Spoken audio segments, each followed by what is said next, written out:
Hello everyone, welcome to the second day of the conference. Today's panel is Transnational Dynamics of the Religious Landscape. I would like to introduce our first presenter with great pleasure, Marina Sapritsky-Nahum, who is online today. So Marina, the floor is yours. The topic of my talk today is the view from home and abroad, Jewish responses to Russia's war in Ukraine. In trying to understand the nature of the Russian-Ukrainian war, many experts have highlighted its religious dimensions. It has been identified as a religious conflict, with some going as far as to call it a holy war.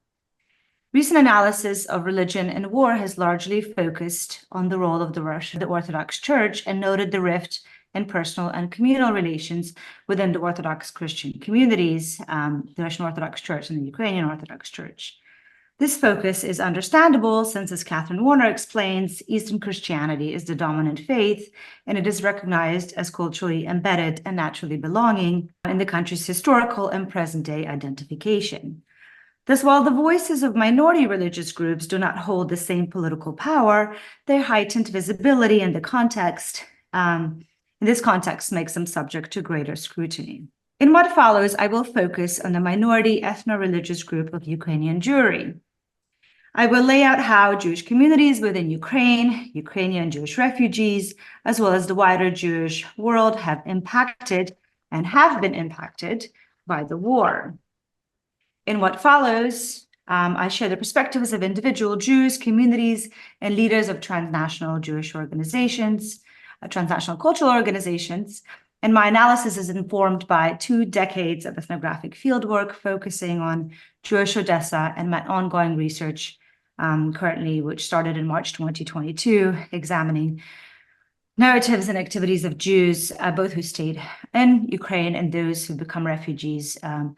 And predominantly, I'm looking in Germany, but I'm also working in other cities across Europe. And I argue that while the war has united the Jews of Ukraine with one another and pushed further the idea of a singular Ukrainian nation, it has fractured the one-time bond of Russian-speaking Jewish diaspora and posed grave challenges to the mission of transnational Jewish organizations that once worked to unite a wider Jewish world. The broken bonds are manifest at the level of individual, families, and communities. Jews in and from Ukraine who might share religious orientations are nonetheless split apart by the obligations and sense of ethnic responsibility they feel in the wake of Russia's invasion. For some, ethno-religious loyalties remain paramount. For others, a new imperative of national belonging has taken hold. But the religious and national political are indeed deeply intertwined. As Heather Coleman has noted, religion fuels both unity and divisions throughout Ukraine. Religious actors of all faith have been visible in Ukraine's fight for independence since the Euromaidan, and religion has been weaponized by all sides of the conflict. Take, for instance, Russia's accusation of Ukrainian anti-Semitism as a variable in Russian aggression. Following the 2014 annexation of Crimea, Putin proclaimed that Jews would finally be free to celebrate Passover, suggesting they had previously been denied that freedom. At the same time, facing the threat of Russian aggression, there developed an alliance between the leadership of Ukrainian nationalist political coalition, right sector, and Jewish organizations.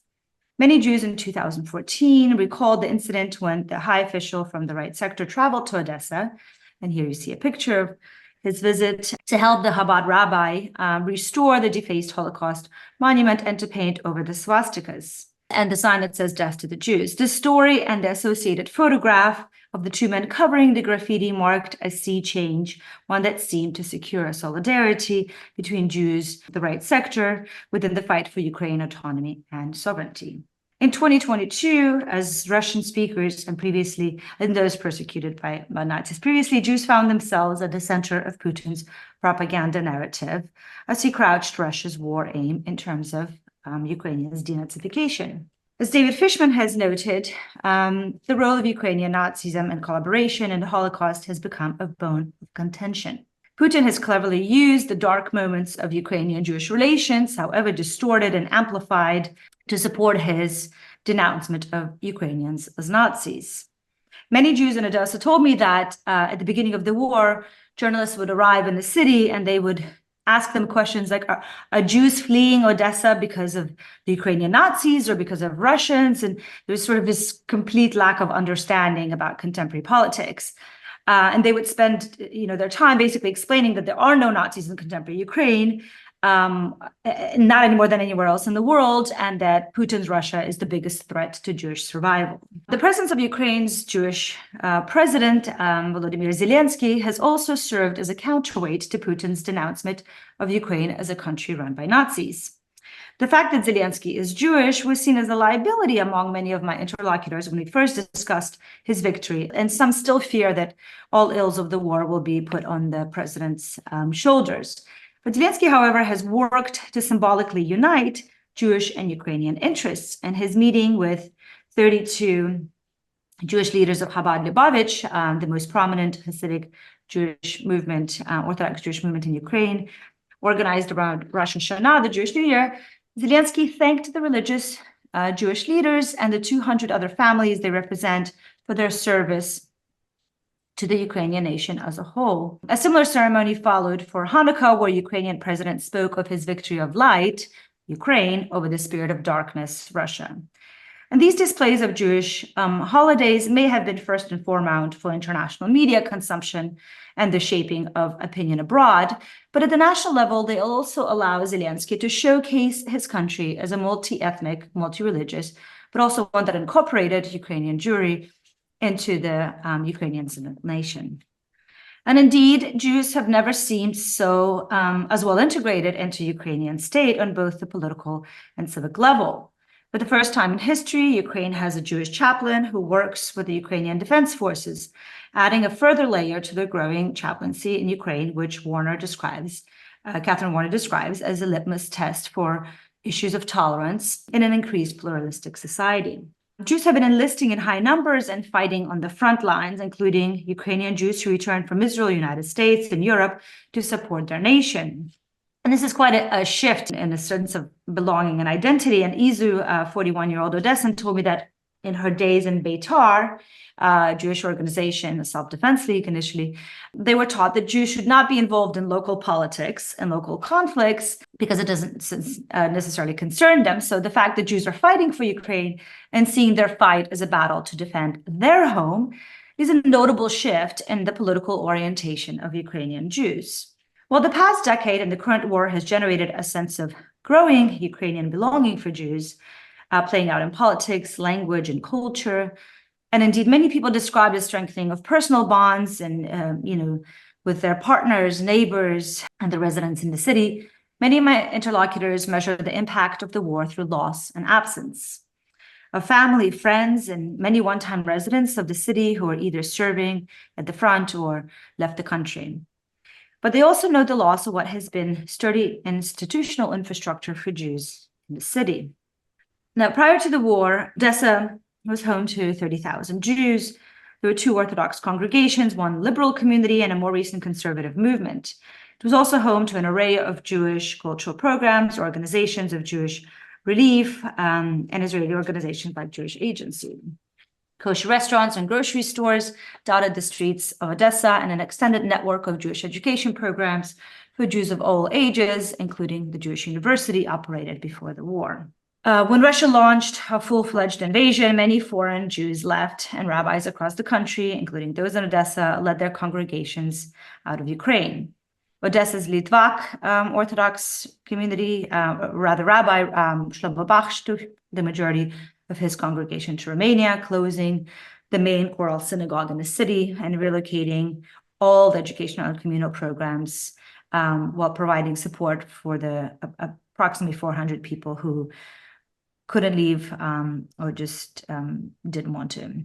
Julia Grist, the Reform rabbi, moved to Germany and was followed by some of her congregants, while others remained scattered around Poland, Israel, UK, and some remained in Ukraine. According to local activists, nearly half of the city's Jewish population fled to neighboring European states, Israel, and to a smaller degree, US and Canada. And these numbers are very difficult to track. I mean, some say 2/3 of the Jewish population left, some say half. So currently there's one congregation that remains open, which is the Chabad congregation. With a sense of irony, they say this, during the Soviet Union, it was one functioning synagogue as there is today. And so this house of worship serves all Jews from all walks of life. Losing so many teachers who used to work in Jewish schools meant that the level of education in Jewish schools fell drastically. The Jewish university remains closed. There's only one kosher restaurant that is open for all of the remaining community. So what was initially described as an evacuation or a temporary escape is now referred to as migration, and one that people compare to the late Soviet period of the 1990s. Community leaders who remain worry about the long-term impact of assimilation and the destiny of those who evacuated on their own or moved with family and friends to places where there are few Jews or limited Jewish activity and institutions or absolutely none. With congregations scattered, rabbis worried about the survival of Yiddishkeit, which is Jewishness. And Velvel, as 80-year-old head of the Burial Society, shared with me, the Jews from Mykolaiv, Kharkiv, Mariupol will have nothing to return to. In those cities where Jewish life is still active, many who might return will be preoccupied with rebuilding their lives and won't prioritize Jewish observance. Others will take advantage of being in Europe, Israel, elsewhere, where they may or may not connect to local Jewish communities. An uncertain destiny also awaits those members of Ukrainian Jewish population who aren't observant, but were previously engaged, however loosely, with Jewish organized life. Where they will end up and what will become of their Jewish commitments remains to be seen. Against this backdrop of a decline of Jewish infrastructure, however, it must be noted that many internally displaced Jews from other parts of Ukraine have sought sanctuary in Odessa, and this influx has contributed to the formation of Jewish communities that are emerging and evolving in the present conditions of war. As Oksana 58 put it, Odessa's Jewish community has a new face. Many left, others came. New Odessan Jews who were never part of any Jewish activity joined the community. The organizations that remained have reported an increase in participants and a higher demand for Jewish education. No doubt those displaced families who had come to Odessa were in need of some orientation guidance rather to aid their settlement, but the war and its upheavals brought for previously unaffiliated Jewry of Odessa locals who started to frequent Jewish activities, some to receive aid, others responding to an inner call of God, and yet others in search of a place to feel moral, psychological, and spiritual support of a community. And Polina, who is 42, who works with Jewish youth, told me that people are drawn to Jewish community in a more pronounced way than they were before the war. This is where they feel safe. They also value what the community does for them. We have so many new youth that we had to open a new room for them. In my recent conversation with the director of the Jewish Cultural Center, she pointed out that, ironically, they have the largest number of participants at the moment. And many of the new attendees to the programs are actually adults. And in her view, parents were coming in large numbers, partially because they were worried about sending their children on their own due to constant sirens and bombings, but they're also drawn to Jewish topics, and classes on Judaism are the most popular for the adult sessions. And therefore, people that have never sort of been interested in their Jewishness are part of their community now. When I asked her about male participants, she notes that even though many don't leave their house in fear for being drafted, a father might make an exception to come with his son. And in general, the weekly celebrations of Shabbat and Jewish holidays provide the interaction many desperately need to acclimate to their new reality. And Galina 62 shared with me, Shabbat is the best part of the week. You see and speak to people, we discuss life and the latest developments. It's better than going to a psychologist. And indeed, a number of rabbis across Ukraine have described how many more are signing up to have a bar mitzvah and bat mitzvah ceremonies, having circumcision, brit milah, putting on tefillin, and so on and so forth. As for the refugees I interviewed in Berlin, for instance, some follow this pattern by clinging to the makeshift communities and drifting closer to religious observance and faith, as many do in times of crisis, but others are becoming disenchanted, tired of being dependent on Jewish community and desperate to exercise agency and move through the world with greater autonomy. Another evolving and changing identity of Ukrainian Jewry is seen in the way the war has shaped language use. This is very pronounced in the development of a new language ideology regarding the function of Russian and a new cultivation of Ukrainian. Interviews and observation of refugees tell me how Russian language, which used to bind ex-Soviet emigre, can no longer function as a marker of shared identity. So while most Ukrainian Jews still speak Russian, they no longer see other Russian speakers as automatically svai, or those who belong to their circle. Thus, while they acknowledge that Russian remains the language of interpersonal affairs, some turn to Ukrainian when in public view to set themselves apart from Russians.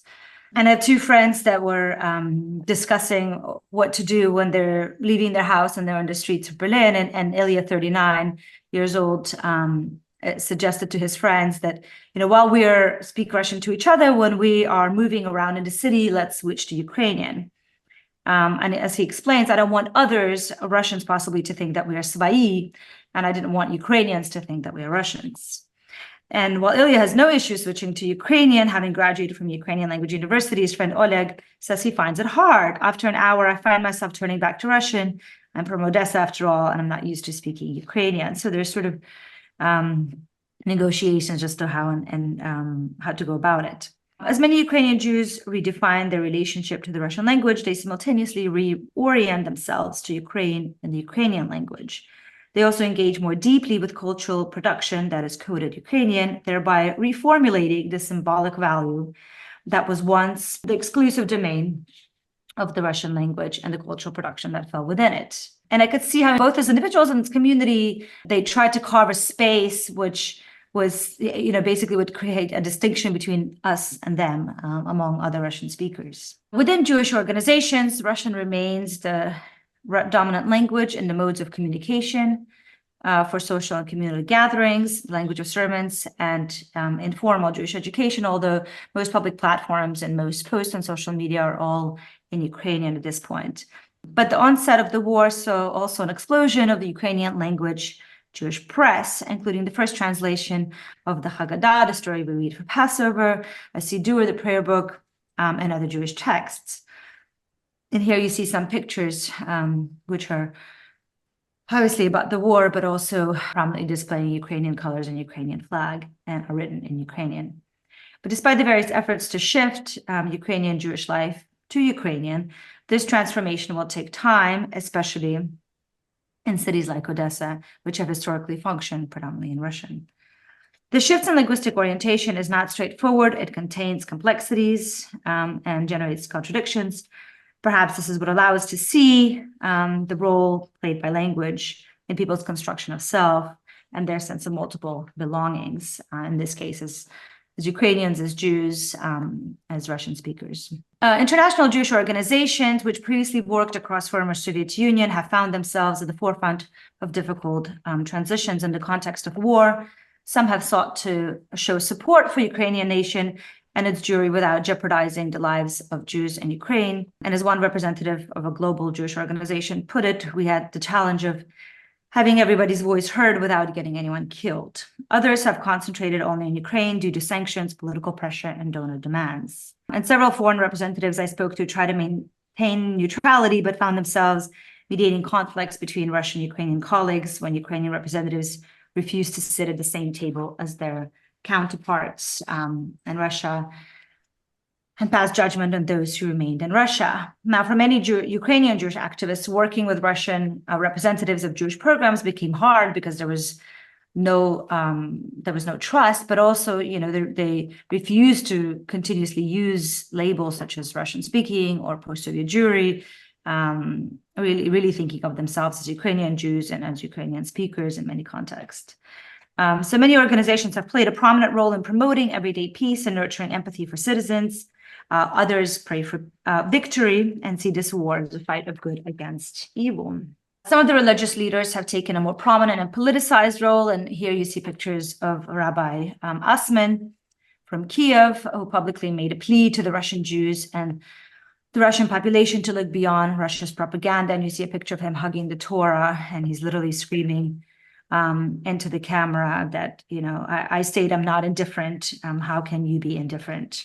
Other religious leaders I interviewed feel it is their duty to support their individual communities, but at the same time, without passing judgment or demands on Russian Jewish leaders and ordinary Jews who remain in Russia. They understand the threat on freedom and Putin's Russia today.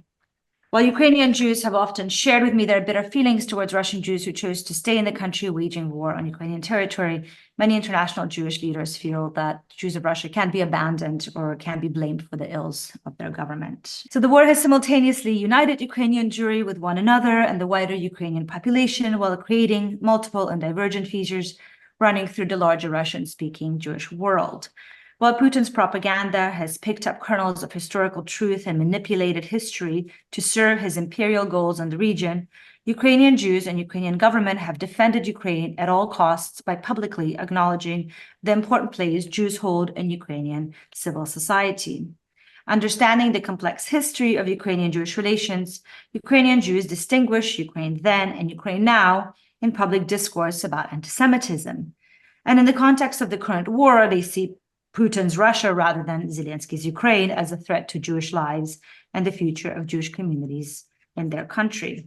Despite the immense loss of Jewish population, the remaining communities feel stronger together, supported by religious and cultural programs, Jewish education, and most importantly, a sense of community. While the intercongregational relations of Ukrainian and Russian Jews have been damaged and broken on many levels, some have managed to remain empathetic, seeing Jews as one people. Geographically scattered Ukrainian Jews are part of millions of Ukrainians who are dispersed within and outside the country. Whether they will return and how they will find their place among those who witnessed war firsthand is a challenge for the entire Ukrainian society. Judaism and Jewish communities in Ukraine have been transformed by Russia's war in Ukraine, but they have also transformed the image of the country as a pluralistic and tolerant society with a rich and diverse religious landscape. Jews and Ukrainians are, to use David Fishman's words, in a honeymoon phase, building a joined narrative divorced from Russia's colonial grip. And I'm just ending it with a picture with a dove and a prayer for peace for Odessa and all of Ukraine. Thank you so much, Marina, for your talk. I would like to invite our next presenter, Jacob Lassin, please.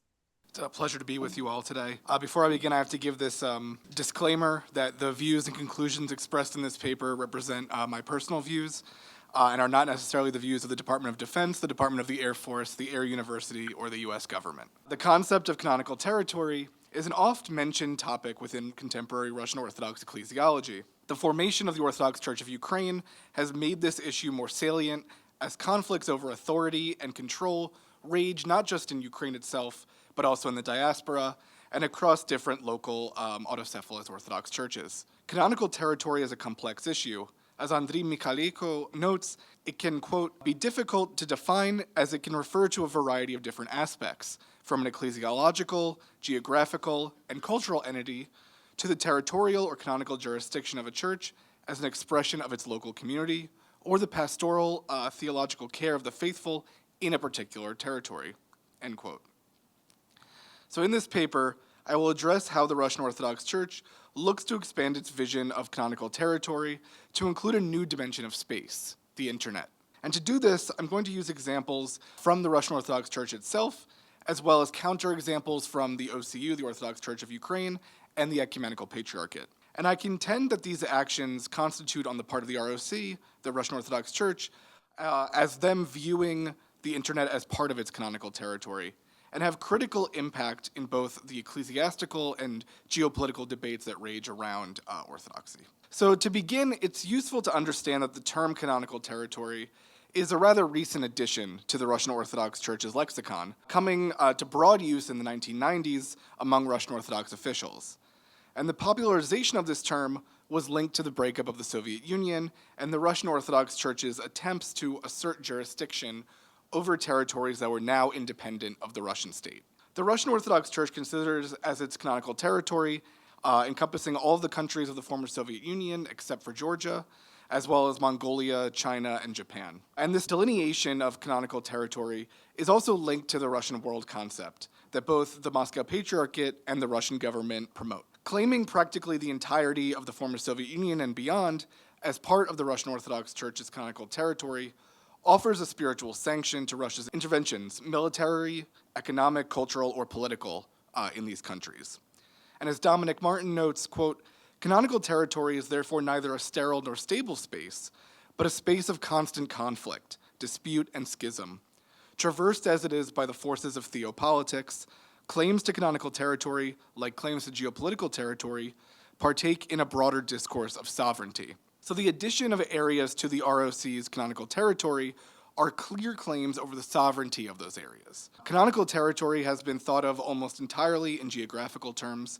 However, the expansion of the internet presents a challenge to geographical limitations that are generally assumed as the bedrock of understanding the idea of canonical territory. So as I'm going to argue in this paper, the internet represents a space that's ripe for contestation, and the ROC's efforts online demonstrates the ways that it's trying to stake its own claim for it. The ability to transcend borders and reach populations the world over makes for a powerful tool that also demands a new understanding of how canonical territory functions.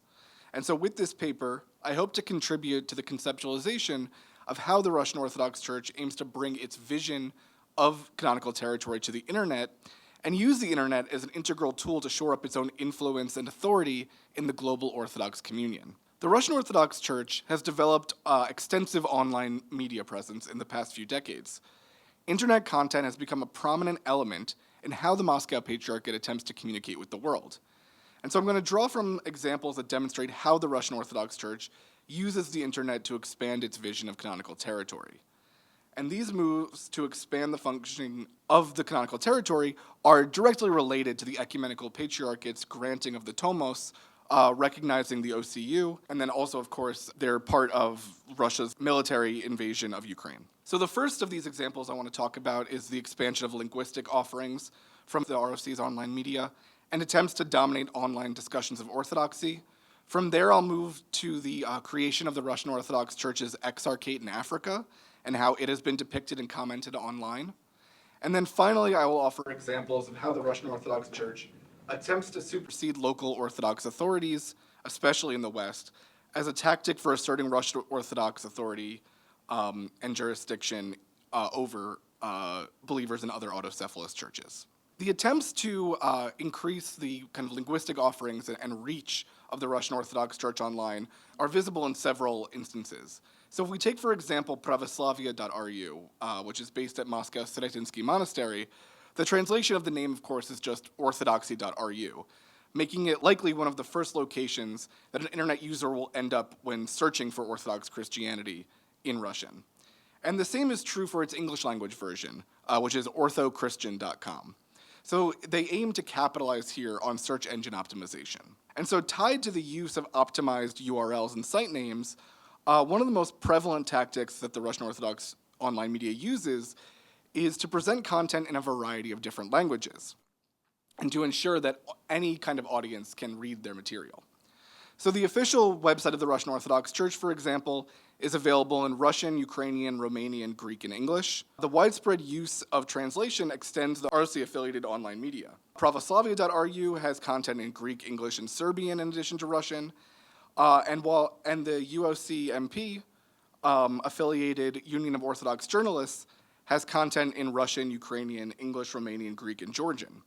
So the variety of linguistic choices demonstrates an ability to reach beyond the borders of the ROC's claimed geographic canonical territory, and also to influence members of other autocephalous churches, especially Greek-speaking ones, as well as to gain some degree of authority in the religious realm of these countries. As others have demonstrated, the Russian Orthodox Church in the post-Soviet period has long vied to be seen as the leading voice and most important player in global orthodoxy.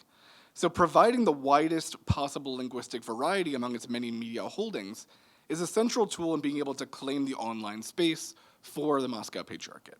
Conversely, the Ecumenical Patriarchate's official website is only available in Greek. There is no easy way to navigate to translated versions of the site, or even any indication that there are official translated versions. Similarly, the OCU's official site is only available in Ukrainian. Now, on the part of the OCU, this of course can be seen as a pointed choice to assert the Ukrainian identity of the church, or it's perhaps an indication of a lack of funds and resources for the young church. However, no matter the reasons for creating these monolingual official sites, this decision makes it much more difficult for these two churches to reach diverse audiences, and as a result, the internet space is largely ceded to the Russian Orthodox Church to develop its own interpretations and messages. Appealing to broad audiences online is also linked to the ROC's more traditional efforts to expand its canonical territory. And so now I'll move to the example of the creation of the exarchate. So the Russian Orthodox Church created this exarchate in Africa in December of 2021. And the action was precipitated by Patriarch Theodore of Alexandria's recognition of the OCU. This act of creating the exarchate represents no less than the ROC staking a claim for all of Africa as part of its canonical territory, and is a radical departure from how it defined its own jurisdiction in the past.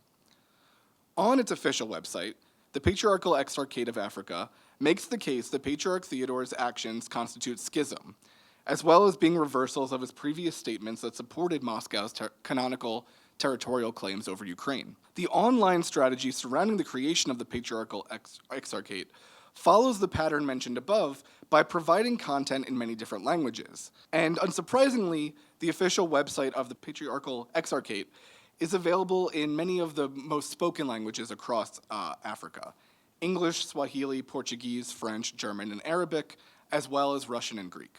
It's important to note that the choices of these languages also further a bit of a colonial logic to approaching Africa. Not only are they, save for Swahili and arguably Arabic, not indigenous languages to the continent, they are also the languages of what had been the dominant colonial powers in Africa, as well as, of course, being some of the most prominent languages of the West. The official online content of the Exarchate aims to speak then not only to those in Africa, but also in the West, to back the Moscow Patriarchate's assertion of authority over the Orthodox Christians there. The immediate impact of this decision was most prominent in the reporting and media concerning this act.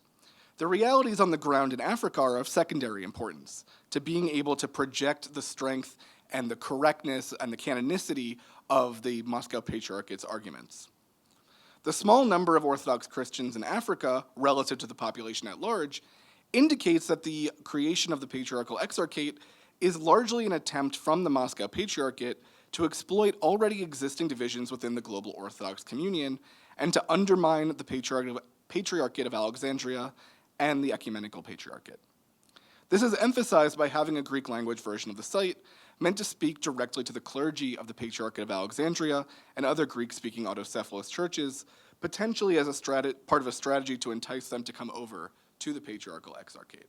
The integration of the internet as part of the Russian Orthodox Church's canonical territory was not only done through the online footprint of the Patriarchal Exarchate itself, but was also a critical aspect of the Exarchate's creation. As recounted in an article on orthochristian.com, in an interview with Radio Vesti, Metropolitan Leonid, the first head of the Exarchate, mentioned that the Russian Orthodox Church, quote, received several rude letters from Alexandrian bishops declaring that our priests don't even know where Ukraine is. Metropolitan Leonid argues that such a view of the African priests is out of touch with the reality on the ground. It's not like the internet doesn't exist and the priests aren't able in Africa, and the priests aren't able to read what's happening in the Orthodox world, he says. Thus, they are aware of what's happening in Ukraine and are concerned about the schism expanding into their own backyard, the Russian hierarch explained. The statement attempts to reverse the claims that the ROC is engaging in neocolonialism through its actions in Africa. The invocation of the internet here acts as a proxy for participation in the contemporary world and knowledge of the functioning of the Orthodox Church globally. Metropolitan Leonid castigates the Patriarchate of Alexandria and other Greek Orthodox churches for not recognizing that the Orthodox believers of Africa are fully aware of global affairs and have legitimate concerns about the validity of the sacraments that they receive. Bringing up this anecdotal evidence also plays on the dissatisfaction with Greek clergy and leadership that is present among some Orthodox Christians in Africa. His statement looks to exploit the complaints that African Orthodox Christians have expressed towards a Greek-dominated clergy and leadership that they feel perceive Africans to be subordinate and not knowledgeable about the details and events happening within their own faith.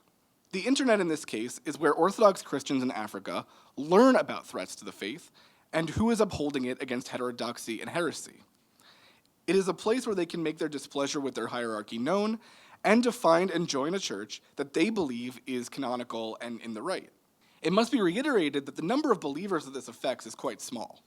However, the outsized impact that the creation of the Patriarchal Exarchate has in online discussions surrounding the Orthodox Church demonstrates how the online space is a critical dimension in how we think about the expansion of canonical territory, and it provides an arena where the Russian Orthodox Church can make its case to new groups of Orthodox Christians and, take in believers or perhaps persuade believers from autocephalous churches that it has broken communion with. A final example of where the internet is envisioned and is being used as kind of a part of the Russian Orthodox Church's canonical territory can be seen in the growth of the so-called ortho bros in online discussion. So drawing from the work of Sarah Riccardi-Swartz and others, I define ortho bros as active accounts and individuals on social media who are often combative, aggressive, and revel in being subversive in their defenses of orthodoxy. As the name implies, they are for the majority male, or at least identify as male.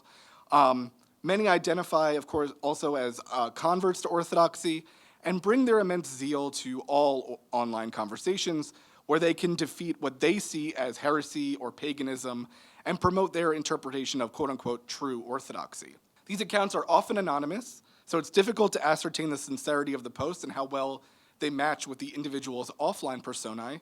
And also it should be noted that not all ortho bros identify as members of ROKOR or the Moscow Patriarchate.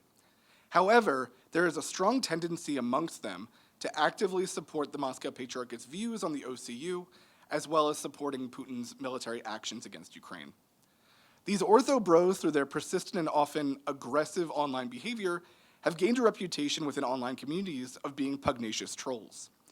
As a result of their actions, it's very difficult for opposing views from Orthodox believers to be heard, and for especially among those outside the Orthodox Church. So as a result, the voices of the ortho bros become kind of the voice of orthodoxy online. To see the ways that the ortho bros make the internet part of the canonical territory of the Russian Orthodox Church, I'm going to turn to a few examples from some prominent accounts. So on December 25th, 2023, in response to an article discussing the Orthodox Church of Ukraine celebrating Christmas at the same time as most Westerners, a Twitter user named Ortho Krieger, whose profile picture is a Russian imperial two-headed eagle, wrote, quote, "There is the Orthodox Church of Ukraine," and then in parentheses, "schismatics propped up by Zionists, and the Ukrainian Orthodox Church," and in parentheses, "canonical Christian Church." So when another user weighs in to remark that the OCU is not schismatic, but merely under the Church of Constantinople, Ortho Krieger replies that the creation of the OCU was a result of, quote, "Constantinople and the heretics, bypassing established procedures for creating a new autocephalous church." His anti-Semitic dismissal of the OCU as schismatic, juxtaposing it with the canonicity of the UOC, is emblematic of the way that these social media users contest the online space and make their arguments for Moscow's decisions. Another example from an account with the handle The Illegit, and we know actually the Illegit is a parishioner of Father Josiah Trenum's church in the Antiochian Patriarchate. The Illegit has emojis of an Orthodox 3-bar cross and a Russian flag next to his username. And he responds to an evangelical pastor's concerns about the treatment of Protestants in Russia, noting that Protestants are freer in Ukraine. The Illegit writes that, quote, "Putin is worse for heretical sects and Ukraine is worse for the Orthodox Church," in parentheses again, "Christ's one true church," in other words, which is actually true, yeah, end quote. Here again, we see the simple dismissal of any Christians not in what the Illegit views as the canonical church as merely heretical sects. The justification here is meant to diminish the perspectives and opinions of members of other Christian churches. And so making the case for the Russian Orthodox Church's sole right to legitimacy in the case of Ukraine is critical to being able to be seen as the main Orthodox authority online.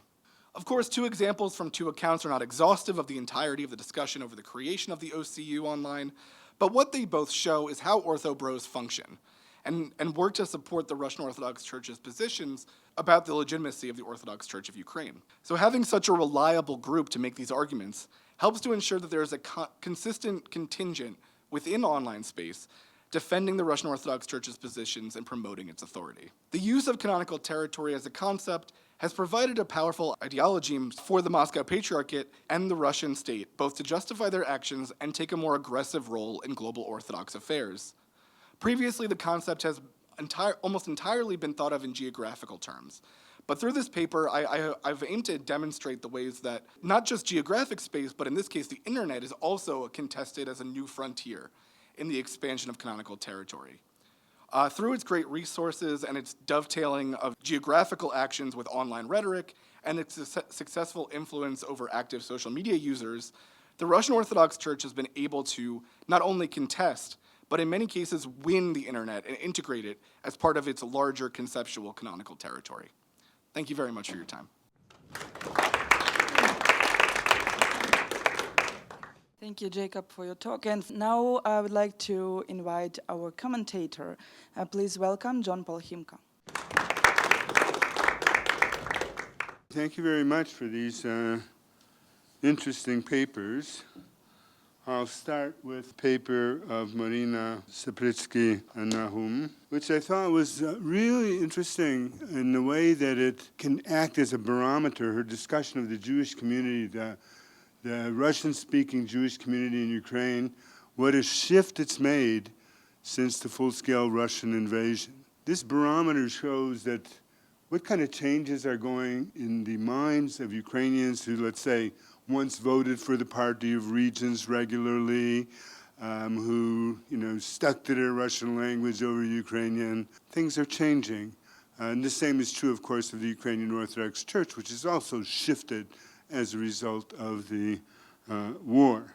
That's really quite interesting, the documentation of those things. Jews in Ukraine constitute an ethnicity and a religion, and the ethnicity is, of course, much larger than the number of religious believers in Judaism. As the paper shows, more Jews are moving back to Judaism or feel a comfort in Judaism. And as Ukrainians say, Yak Trevoha Todoboha, that basically in times of crisis we turn to God. It's sort of difficult to separate out the search for community, people who go to Shabbat so that they can talk with their friends, and those who have really come to a more religious feeling. But of course, even in religions that are well established, there's also the sense of community is what often unites them more than any doctrine. So it's very, very, very interesting and probably methodologically very difficult to sort out Jews as a nation or nationality and Jews as a religious community. So it was very interesting in that regard. I have a few questions. The paper discusses relations of Ukrainian Jews abroad with Russian Jews abroad, which is very interesting. But what about relations between displaced Ukrainian Jews and ethnically Ukrainian refugees? What are the relations like? It would be an interesting thing if Dr. Sapritsky-Nahum has an insight into that. The anthropological approach, which we've had a few of them, necessarily says less about what's going on in leadership and the institutional spheres than it does, about ordinary people's feelings. It would be interesting if Dr. Sapritsky-Nahum knows much about it, to talk about that sphere just a little bit. There have been, Ukrainian Jewry was divided, right? I mean, there's that old joke about the Jews who builds two synagogues, one he goes to and one he just will never set foot in, right? This kind of division is not unknown in many communities. There were rival Jewish organizations, two big ones, right? One led by the oligarch Vadim Rabinovich, and the other by the former dissident Yosef Zisels. One was more Russian-oriented, a community with all of the Russian Jews, while Zisels' organization has been almost nationalistically Ukrainian sometimes. I'm wondering if you could say a few words about that.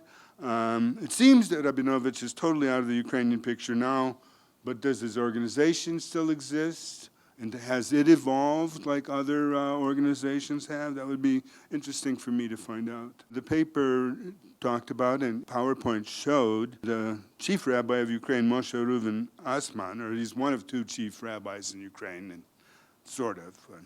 I'm looking for clarification, really. You don't mention that he's a chief rabbi of Ukraine. He seems to be an inspiring figure. What about the chief rabbi, Yaakov Dov Bleich? Is he out of the picture completely? I know there's allegations about his personal life, and he's kind of all over the place politically, but mainly pro-Ukrainian.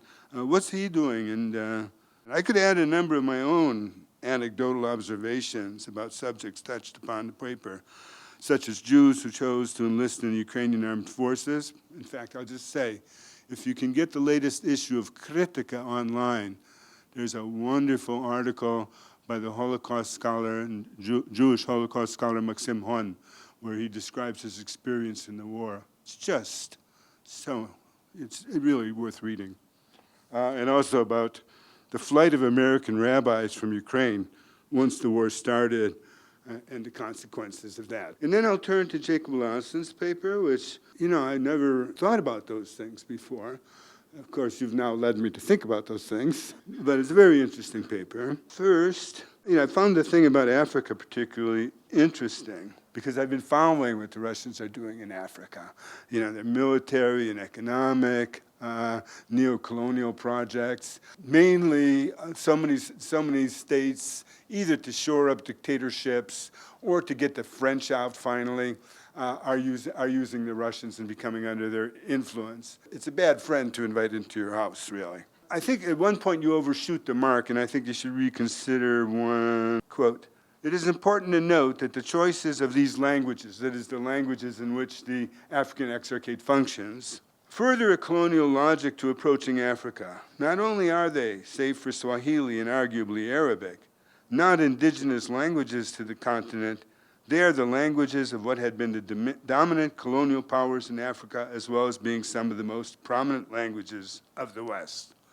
Yeah, I think that kind of overshoots its mark because there's a great variety of languages spoken in Africa. Some countries have 13 official languages, but just to take the European languages at issue, most African states prefer to keep the colonial languages as their lingua francae. French is the official language in Benin and 5 other African states, English in Botswana and 20 other states, and Portuguese in Angola and Guinea-Bissau. But as I say, I've been following what the Russians are doing there, and what you say about the exarchate is part of it.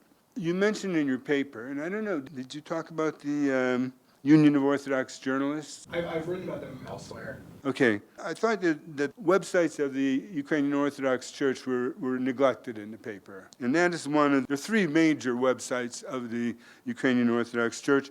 You provoked my interest.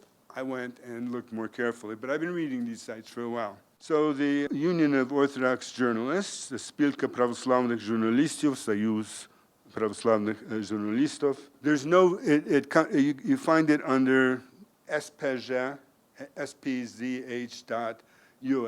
I just thought I would look, is there a Union of Orthodox Journalists in Russia? And no, so I went to the site, spzh.ru, and it says that this site is for sale. So you can buy that site if anybody here perhaps wants to do that. The spzh, the Union of Orthodox Journalists, has consistently supported the Ukrainian war effort and really strongly criticized the Russian Orthodox Church and its leadership. So while I was putting together my comments, I noticed that on 11th of March, just a few days ago really, they published a story on the Rokor Metropolitan Mark of Berlin. This is the Rokor that didn't join in Union. We have a parish here also in oh no, they've gone over to the Universal Orthodox Church. But they were in the breakaway Rokor. And what they've reported was Mark of Berlin's, the title of this thing was, "It is the evil one who is having the greatest success in the Ukrainian war." And then the subtitle was, "Nothing can justify the ROC's support of the war in Ukraine." So really no mincing of words in their condemnation of the Russian Orthodox Church. They came under some problems. The SBU recommended that the Ukraine State Service for Special Communications and Protection of Information block the website, and supposedly it was, and you have to use a VPN or Telegram to read it.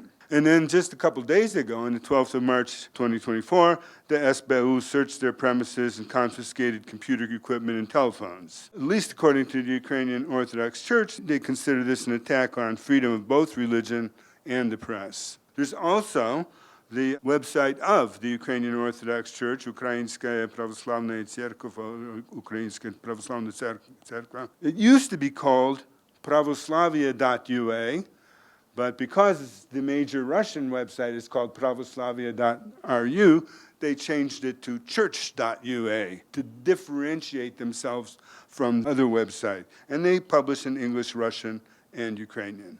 A brand new website associated with the UOC is Dialog Tut, which you might know of. It publishes in English and Ukrainian, and it was founded on the 6th of May 2022, at the same time, basically, when the UOC cut its ties with the ROC. Thank you both for papers that I found really very interesting. Thank you so much. Let's collect the questions. I have two questions to Marina. First one is how October 7 has played in this situation, both within the Ukrainian Jewish refugees, but also in a sort of broader context. I'm asking because Kyiv is and was probably the only European capital with flags of Israel after October 7, and it seems to be mentioned somehow both by Israel but also by Jewish diaspora elsewhere. And the second question, do you see any difference between Ukrainian Jews who are religious and who are non-religious in their approach to Ukrainian identity and the rest? This is Nicholas Denisenko. My question is for Jacob Lassin. Thank you for your presentation. You really brought out for us that online space is a crucial battlefield for hybrid warfare. So a reminder that warfare is being waged in an online and virtual spaces. And it made me think of Scott Appleby's lecture yesterday where he nuanced resistance, peace, and nonviolence. So my question for you is, could you reflect upon how any one church can regulate the internet space, if we're thinking about it as canonical territory? So for example, I'm making this name up, if Orthobro Pobyedonoscev calls me a heretic for saying something nice about the OCU, does my act of blocking him on Twitter or Instagram or Facebook, is that an act of canonical territory? Is he impeding on my canonical territory? Or what if I block my bishop on Facebook? But I think it's kind of a serious question in terms of information warfare, because it seems to me that anyone can proclaim themselves to be an expert or even an authority, and even wear special clothing that would designate them as such. So if you could just reflect on that. Thank you. I have a quick question for both Marina and Jacob. Marina, I'm wondering if you could tell us about sort of interactions also between Ukrainian Jews and Russian Jews abroad, and specifically as concerns thoughts about sending aid either to Ukraine or to Russia. Are there any discussions about or tensions over where the focus of assistance should go?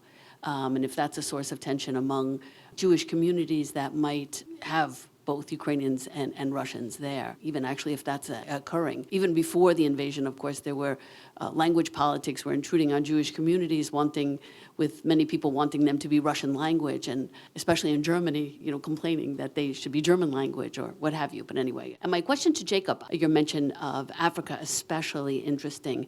And I'm wondering, using the internet to sort of claim canonical territory. Dimitro's point the other day about using the Russian Orthodox Church and as a way to claim a kind of canonical territory, whether you're talking about large parts of the former Soviet Union and now in Africa. And I'm wondering if you can tell us any more about, even in a broader context, to what extent that kind of logic is being mobilized. Couple of questions to Marina. Do you have any information about Russian Jews who've left Russia and moved to Ukraine or to Israel? How large a migration are we looking at? Great questions. I think I'll start with the first point about relations of Ukrainians and displaced Jews.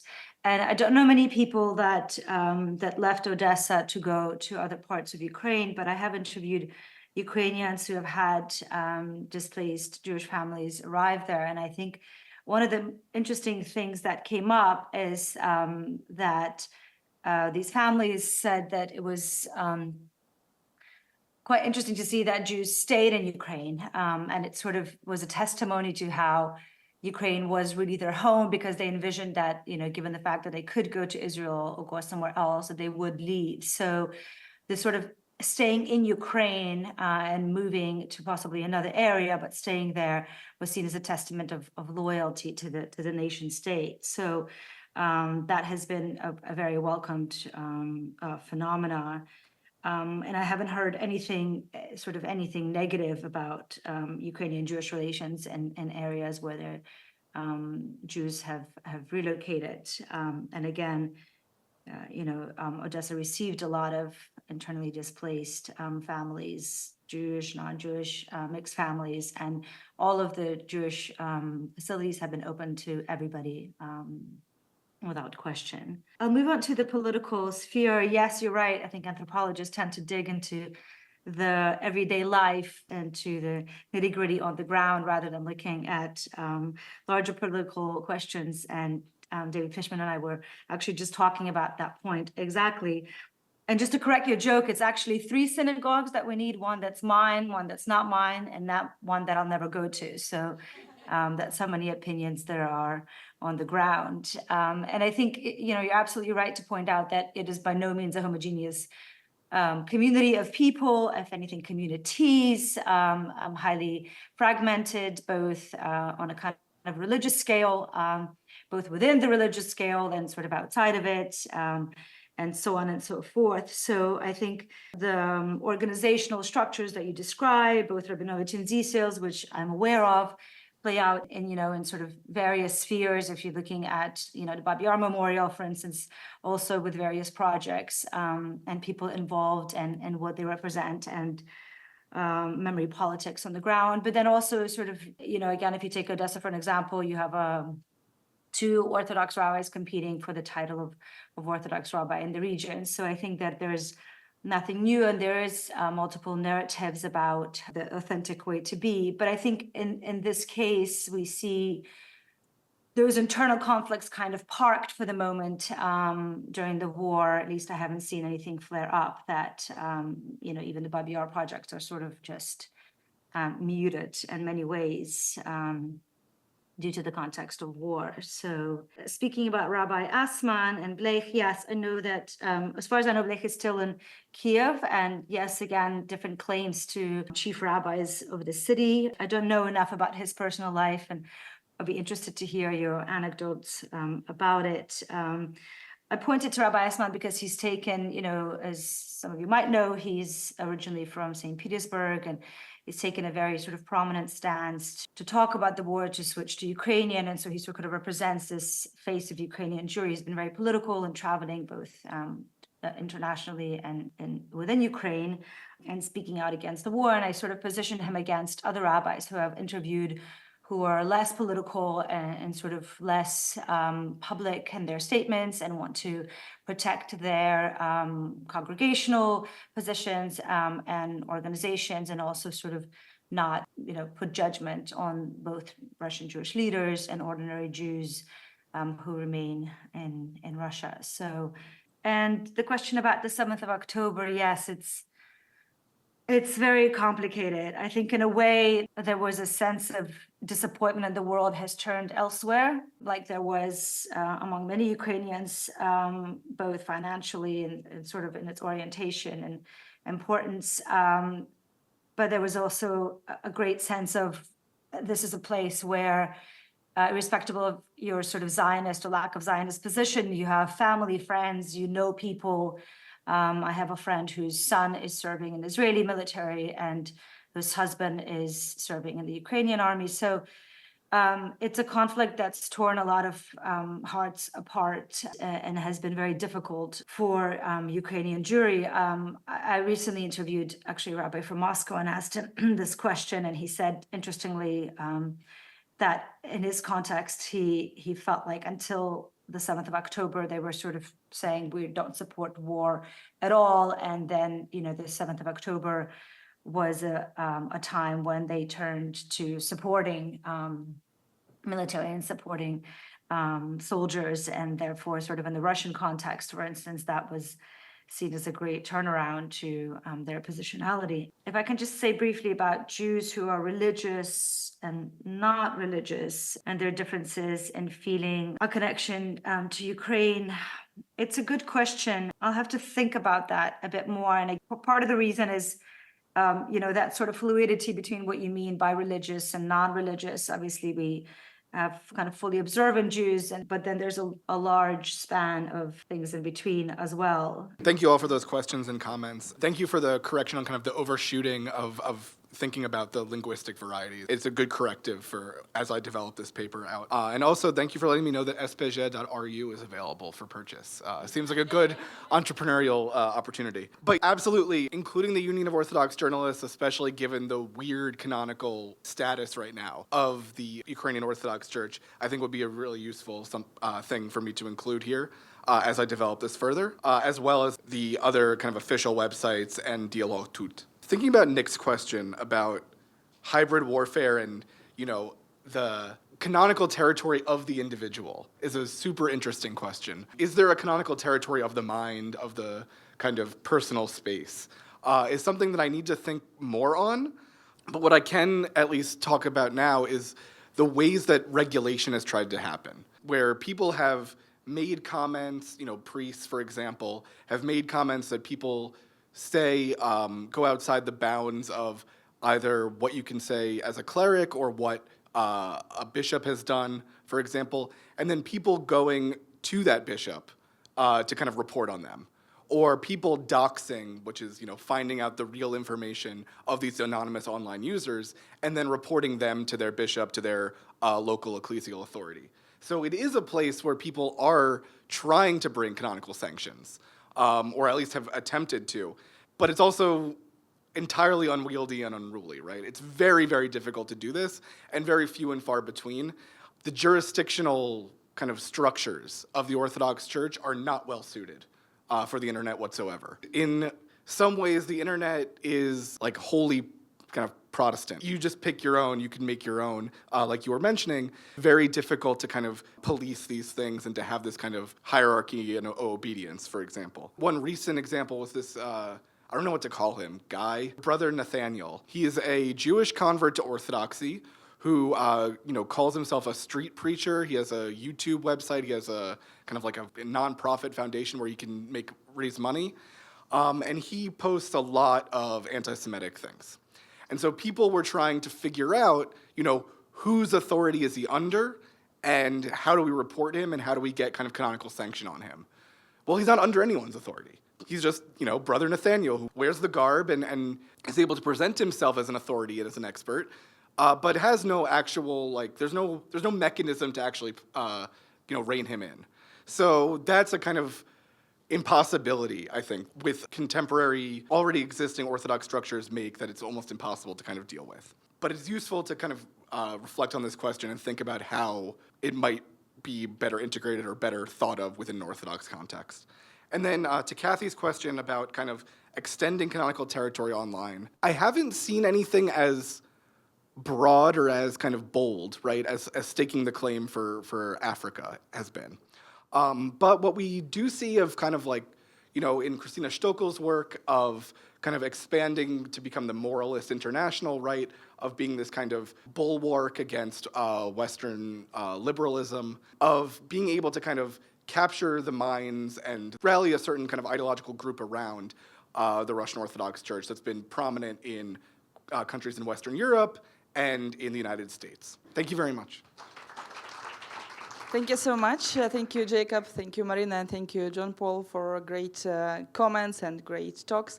Thank you so much for all of the audience for those panel. Thanks.